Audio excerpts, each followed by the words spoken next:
and let's go. Gun it. Oh, that is, what was that? That was quite the aggressive. So you can just feel it up like that. We also have 4 flappy paddles. Guess the amount of horsepower that's underneath there.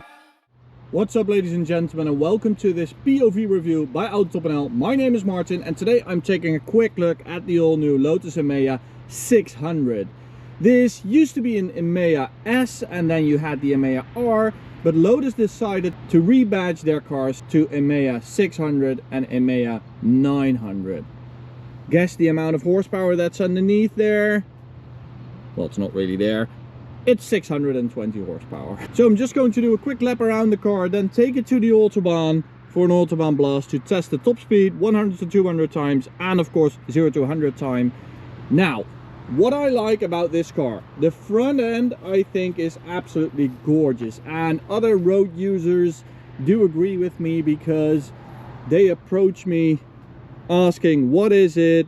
How is it that freaking cool? I thought Lotus was about light little sports cars. Can you tell me more about it? So it does really catch people's eye and their interest, which I think they've done really, really well. What I also really like is the fact that this wheel design does remind me of the old Lotus wheels. So that's really good. We have the perforated steel brakes on there. And beautiful, I think, the black caliper with the yellow writing on there. That's really pretty. We have normal side view mirrors, which I really like, instead of the cameras that you can optionally get. I think the paint job on this one is absolutely stunning. It's a bit silver with a blue greenish flake in there, so a bit of a blue lagoon glow when the sun hits it. Really, really nice. So we have a 21-inch rear section tire, 305 wide, so that's really wide. Let's look at the front tire. That's a 265 21, so very large wheels, but it is a very large car.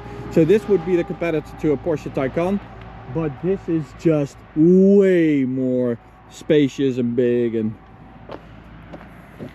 look at that. That does remind us of the Lotus Emeya, and it actually has a practical benefit. You can check out the thread wear of your tires, so you can just feel it up like that. Stick your arm in there. Pretty decent boot space, although this floor is quite high up, but it is quite long, so that's really convenient. We have a little rear spoiler that lifts up at a certain speed, and I like how flush it is. So you wouldn't tell this is a spoiler, but it's actually quite a large one at that. So let's talk about the power. This is 620 horsepower, as I said, 0 to 100, 4.2 seconds and 250 kilometers an hour. Loads of Alcantara, full Alcantara steering wheel. The roof lining is completely Alcantara. The center dash right here, even these B pillars, fully Alcantara. Not sure what it's going to look like after 100,000 kilometers. Even the charge pad is Alcantara. Carbon fiber, of course, right there on the steering wheel. And we have a KEF audio system, which is really advanced, with Dolby Atmos. So that's this really immersive sound experience. It honestly is, because I've heard the demo with the full Atmos functionality and it was quite impressive. So 3 or 4 different driving modes: range, tour, sport and individual. So let's go for sport. And a little, what is it, golden bronzish lever right there. Same for the air conditioning. And this is a lot more spacious than a Porsche Taycan. In that respect, this is the clear winner. We also have 4 flappy paddles. So there's 1, there's 2, there's 3, there's 4. So the left 2 are for the regen. You can increase or decrease the amount of regen. And this is for the driving mode, up and down. I think it's a bit too much, to be honest. I would just get rid of all flappy pedals in electric cars. So the center screen I do really like. I think it looks really beautiful. It's good to respond. Let's go to safety. We can easily turn off all the nannies, which is a good thing. So we're all good to go. Let's see what it's like to drive. That's a downside, I think. I think the steering column at lower speeds makes a bit too much noise. Listen to this.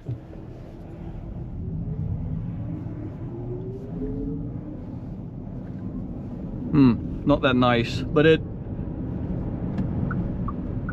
disappears at higher speeds, luckily. And then 620 horsepower, which is actually a very nice amount. The car feels really quick. So this is the entry level Emeya, so that's really good. I think the Porsche Taycan GTS is quite comparable, although that has 700 horsepower, but it's only with launch control. This has 620 permanently. It doesn't even have launch control, so if you want to launch it, you just mash the throttle like this. I have my tripod back there, sorry about that. And that's 4.35 to 100, not the claimed 4.2, so that's a little deviation, but it's okay. So as I said, it is a lot bigger than a Porsche Taycan, and it feels a lot bigger, and that's both a positive and a negative, because the amount of interior space I really appreciate. You could take 4 adults with this car easily, unlike with the Porsche Taycan. But in the handling, it's a lot less agile than the Taycan. You really notice the size, the weight. You have a very direct steering, which makes it fun to drive. That's always the case with a direct steering rack, but then there's this mass, this surface that has to go around the corner, and you can feel it like pushing on the edge of the tire. All that weight wants to go in the opposite direction. So it is a Lotus, but it's not really agile and fun to drive. I think they did a better job with the Elettra, which is weird because that's basically the SUV version of this. But you do appreciate the character and the dynamics of the car more as an SUV, because this is just a large sedan or limousine or whatever you want to call it. And in that frame, it's not really all that impressive. It's a bit middle of the road.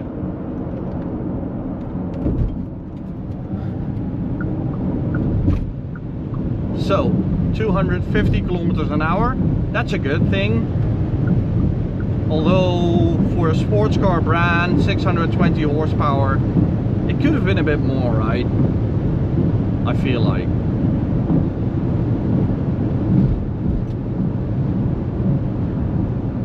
But it does feel very quick. That was just a 7.84. So power wise, I don't think you need to upgrade to the 900 horsepower version. That just seems a bit redundant, a bit too much. Porsche, Tesla, Lucid, there's many brands that do even more than that, over 1,000 horsepower. So you wouldn't even be the fastest car on the road. If you want a ludicrous amount of power, I would suggest going for either one of those, because this is plenty.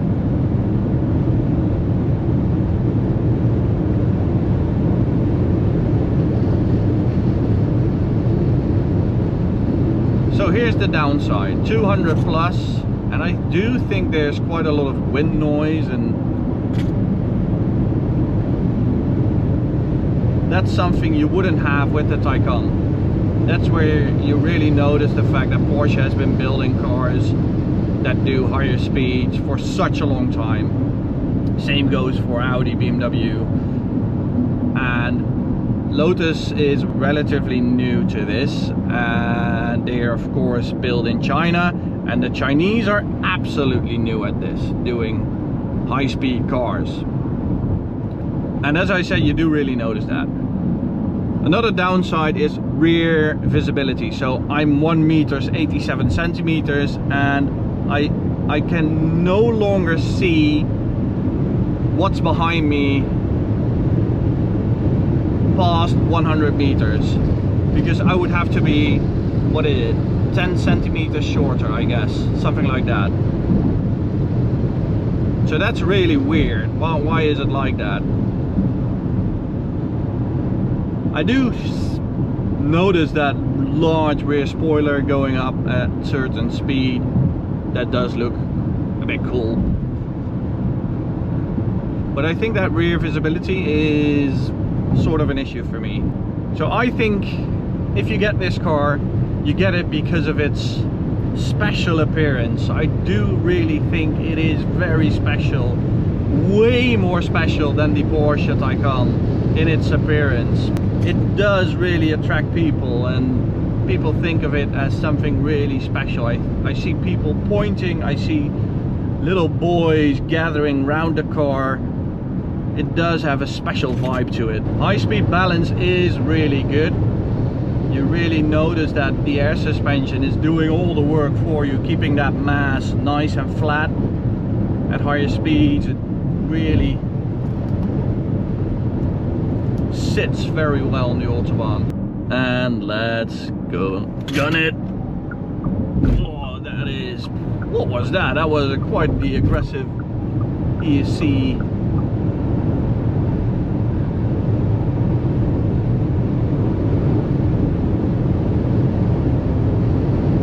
Look at that, that's really fast. Brakes are really good actually. These are steel brakes with a very heavy car, but they are really capable.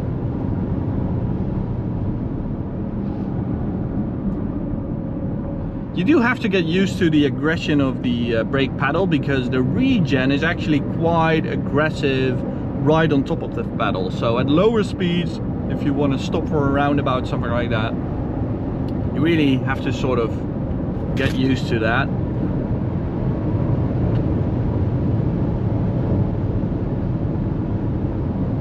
So all in all, I'm not too impressed with it in its driving. It's just very generic. It's not really good at something, I'd say. It's a bit of a letdown considering the fact it's a Lotus. But the appearance of the car, I think, is really special.